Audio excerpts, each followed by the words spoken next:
Sa Good Vibes Manug Baligya Pandesal, nagalibod sang 3,000 ka pandesal halin sa Canlaon City pakadto sa La Castellana. Bisan layo pa bati unang iyang tingog kag wala siya kakapaos. Ang rason sa report ni Romeo Subaldo.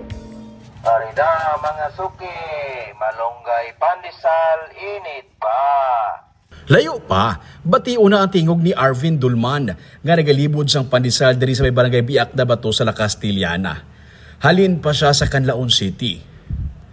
11:00 sang aga, paubos na ang iyahat pandesal. Wala na ini kuno nagakahaponan pa.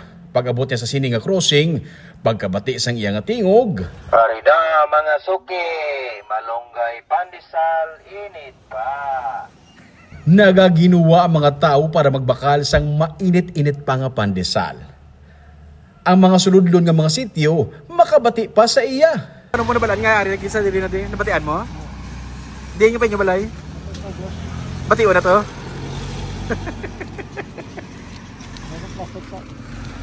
Ginapunsukan siya. Nagapasalamat ang iban kay kalabanan sa mga baligyaan si Rado, pero si Arvin wala nagauntat sa paglibod. Wala nakabaklan tinapay. May ara pa po inang Layo na. Pero may na kami amo ni nga galibot. oh, may kami galibo di oh. Ang sikreto niya, ang ini nga megaphone nga built-in sa iya nga kareto. Ini kuno ang ideya sang tag-iya sang cart. Para ang mga nagalibod sang tinapay, hindi maayawan sa pagsinggitan. Gina-record na lang ang tingog sa nagabaligya kag ginasulit-sulit lang play.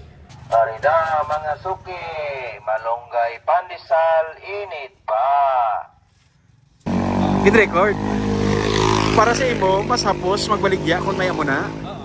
Kaya kung labi mo na yan. Hindi magawas sa mga tao sa mga sulod na bitaw nga balay. Oo. Kapag bati sila niyo, gawas la. Oo. Nga Mas makabati sila. bati sila. Kag para kay Arvin, effective ini. Ang mga malayo, makabati nga wala siya nagakapaos, hindi siya kinahanglan pa magsulit-sulit. Ang iya atensyon ara na lang sa pag-reload sang iya pandesal, pagplastar sa sininga bulutangan, kag i-play na lang ang recording sang iya nga tingog. Hindi ka malabutan na maghapon? Hindi alas 10 wala na ni alas 12. Puto wala di wala. Gani do nam laktan sa.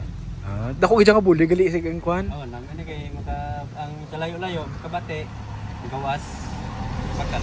Oh. Taga San Carlos City kuno ang tag-iya sa sininga cart, kag may porsyento lang siya sa mapaubos niya nga tinapay. 3,000 man lang kabilog nga pandesal ang mapaubos niya sa half day nga paglibod. Sa simple lang nga megaphone, napahapos ang iya paglibod sang tinapay. Romeo Subaldo para sa Digicast Negros.